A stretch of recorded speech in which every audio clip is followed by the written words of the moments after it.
Hi friends, welcome back to our YouTube channel. Today we have to discuss about implementation of full subtractor using 4x1 multiplexer in digital electronics course, digital logic design course and a switching theory and logic design course. In the previous video, we are already discussed about implementation of full subtractor using 8x1 multiplexer. If anybody wants, please refer that video in my YouTube channel DIVVELA SRINIVASA and go to the playlist called DLD or STLD or Digital Electronics course. Now in this video, how to implement full subtractor using 4x1 multiplexer, that can be discussed. Before going to the implementation part, first of all, what is full subtractor? Full subtractor is a combinational circuit that is used for performing subtraction operation between 3 bits. Full subtractor can take 3 inputs and produce 2 outputs. The 3 inputs are X, Y and Z and 2 outputs are difference and borrow. Now with the 3 inputs, how many number of possible input combinations are exist? Number of inputs can be denoted by n. So n is equal to 3 inputs X, Y and Z. With the 3 inputs, how many number of possible input combinations we are getting? 2 power n, where n is nothing but number of inputs. So that is a 2 power 3, that is equal to 8 input possible combinations that are starting with 0 and ending with 7. Each and every possible input combination can be represented in the form of 3 bits in binary 0000 to 111. These are the 8 possible input combinations. Next, difference and borrow are the 2 outputs. How to find out difference values and how to find out borrow values? First row, 0 minus 0, that is 0, 0 minus 0, that is 0. Difference is 0 and borrow is 0. Okay. How to calculate this value? For calculating this value, we have to follow these rules. So 0 minus 0, that is equal to 0.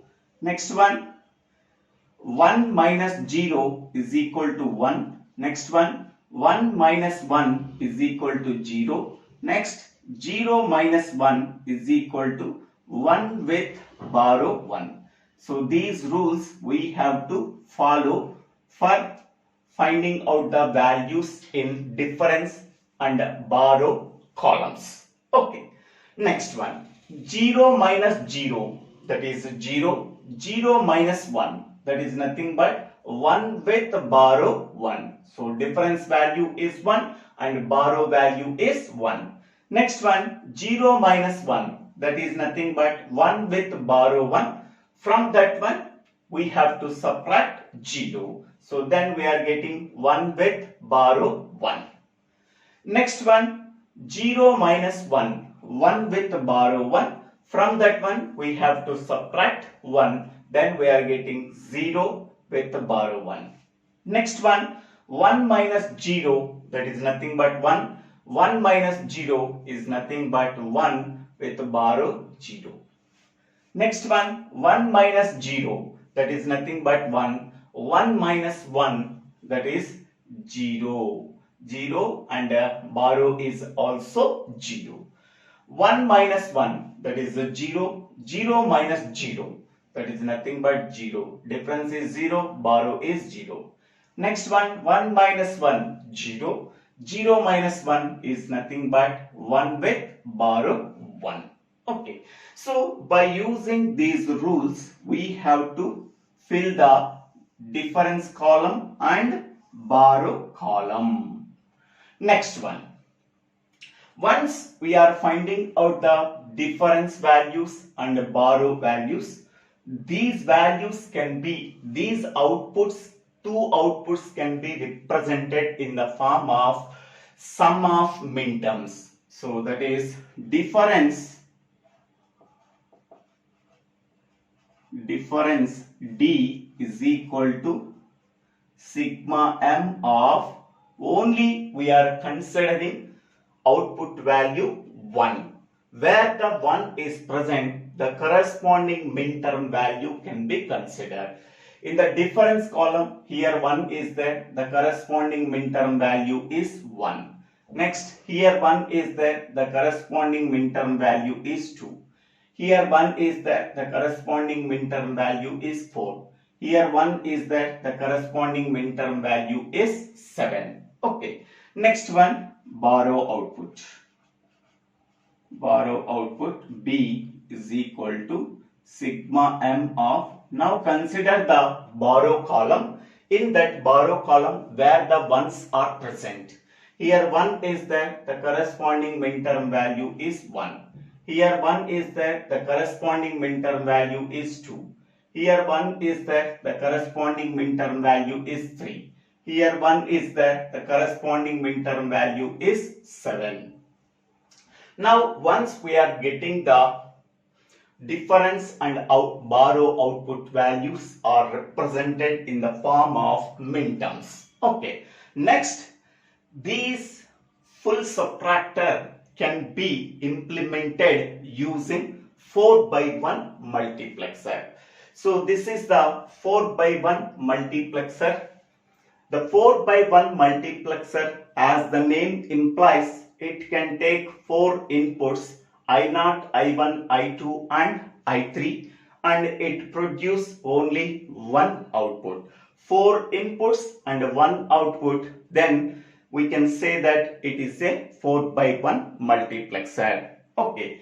Next, this is called as enable input. This can also be called as control input. It can control the entire operation of the multiplexer. If E value is equal to 1, the multiplexer can perform its operation. If E value is equal to 0, the multiplexer does not perform the operation well. So that hence we can say that enable input is also called as control input.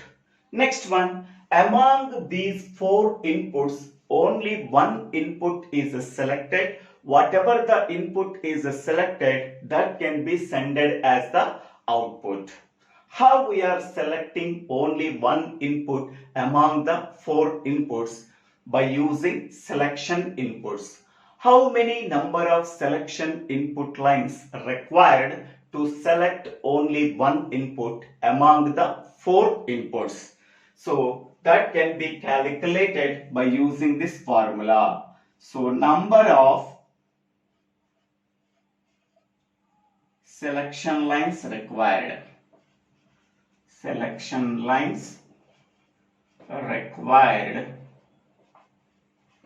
is equal to 4x1 multiplexer can be represented in the form of 2 power n into 1. Here 4 can be represented in terms of 2 power n, that is nothing but 2 power 2 into 1. So here in the place of n, what is the value is there? That is 2. So therefore n is equal to 2. So n is nothing but number of selection lines. Therefore number of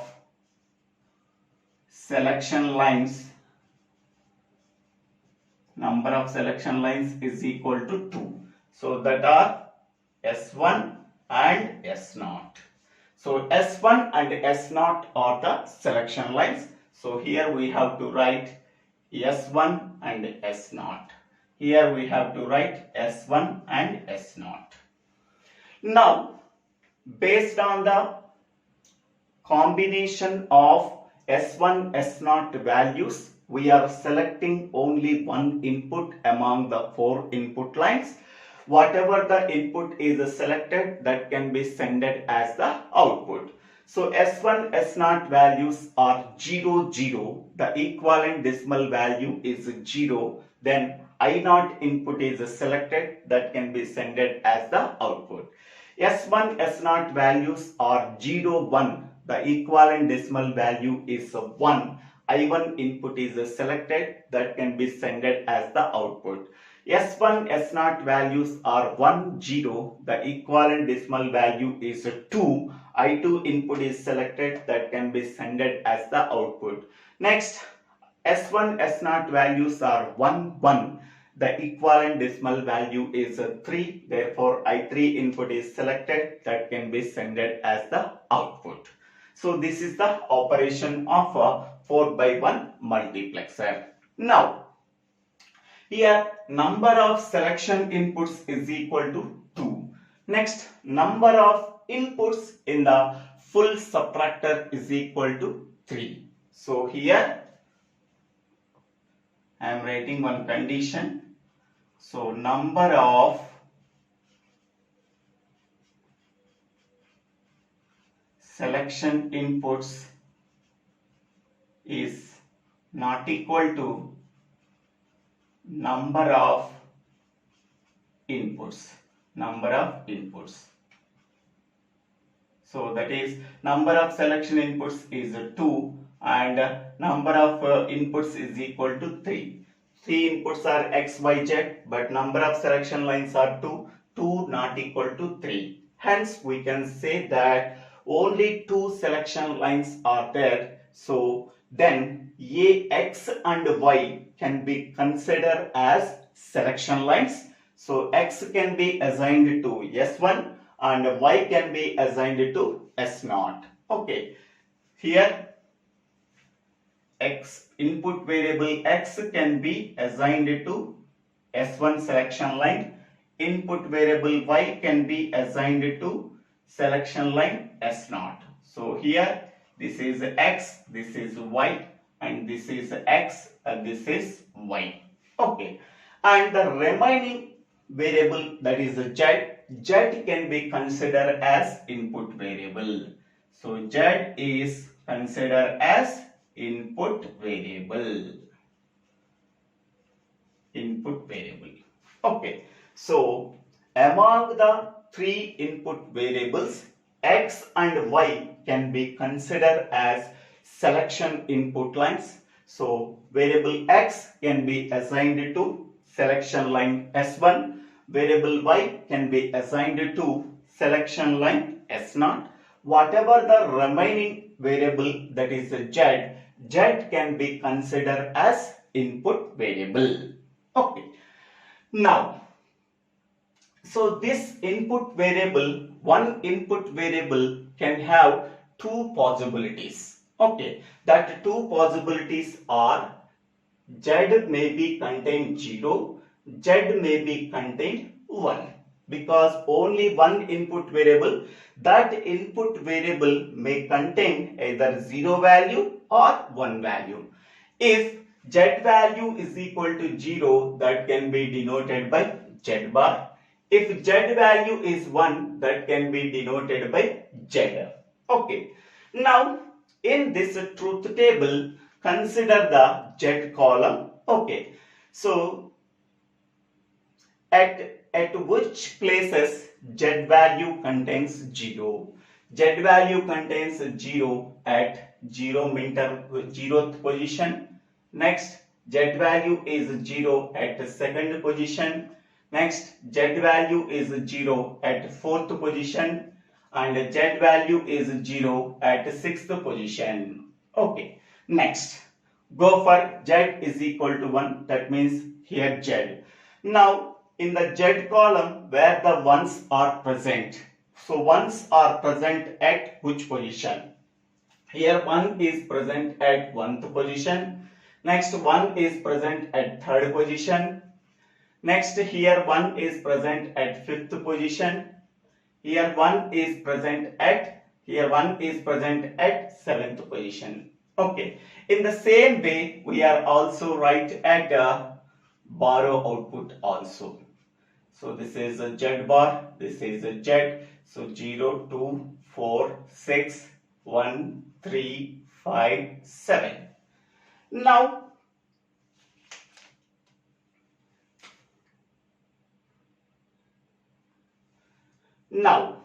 observe this table. In this table, so here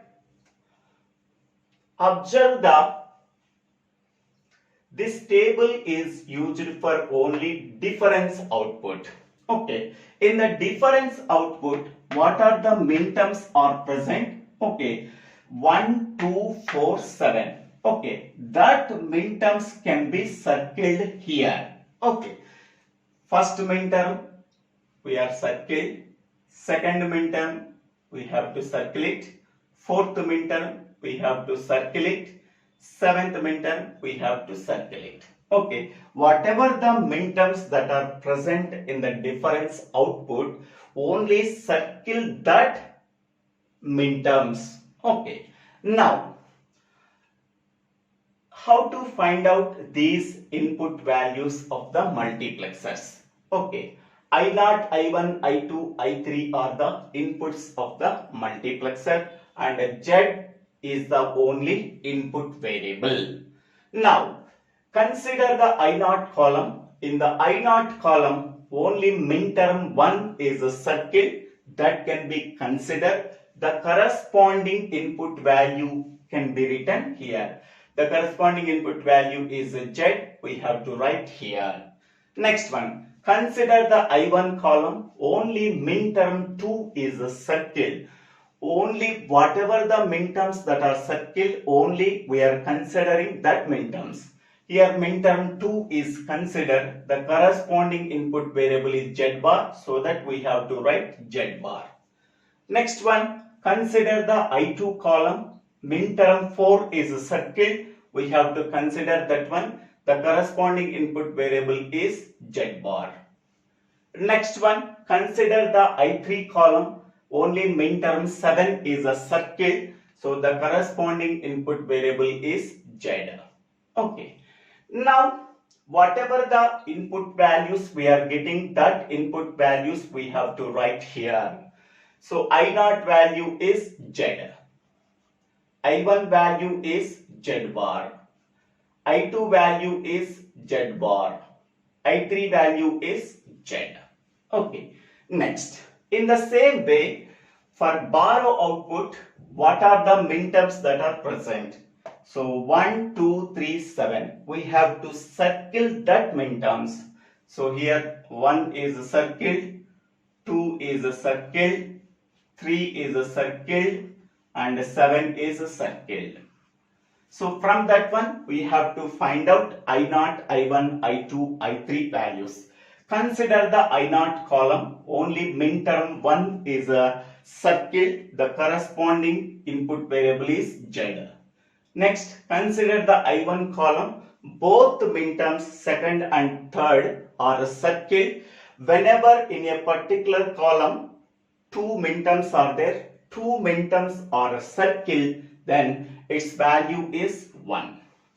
Next one, consider I2 column. Here 2 minterms are there, 4 and 5. Both are not circled, then I2 value is 0.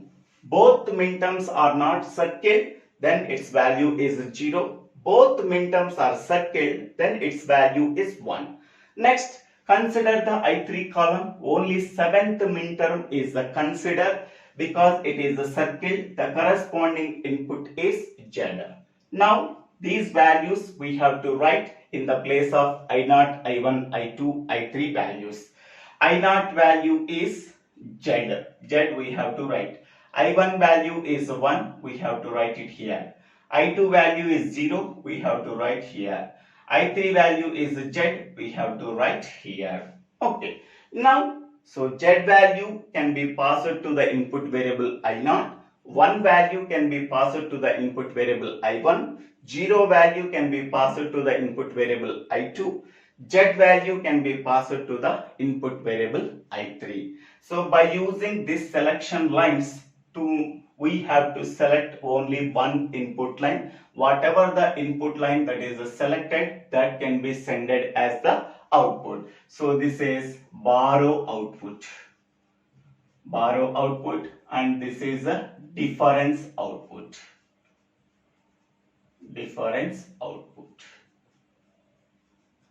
Now, so we have to implement the full subtractor by using two 4x1 multiplexer. This is one 4x1 multiplexer. This multiplexer is for difference output. This is another 4x1 multiplexer. This is for borrow output.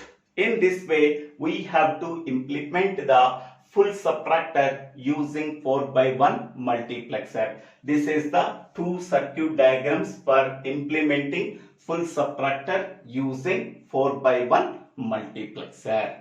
So thank you one and all for watching this video. If you really like this video, please click on the like button and click on the bell icon to get the future updates in my YouTube channel. After subscribing my YouTube channel, so DIVVELA Srinivasa. If you have any doubts, please put your doubts in the comment section. I will clarify your doubts as early as possible.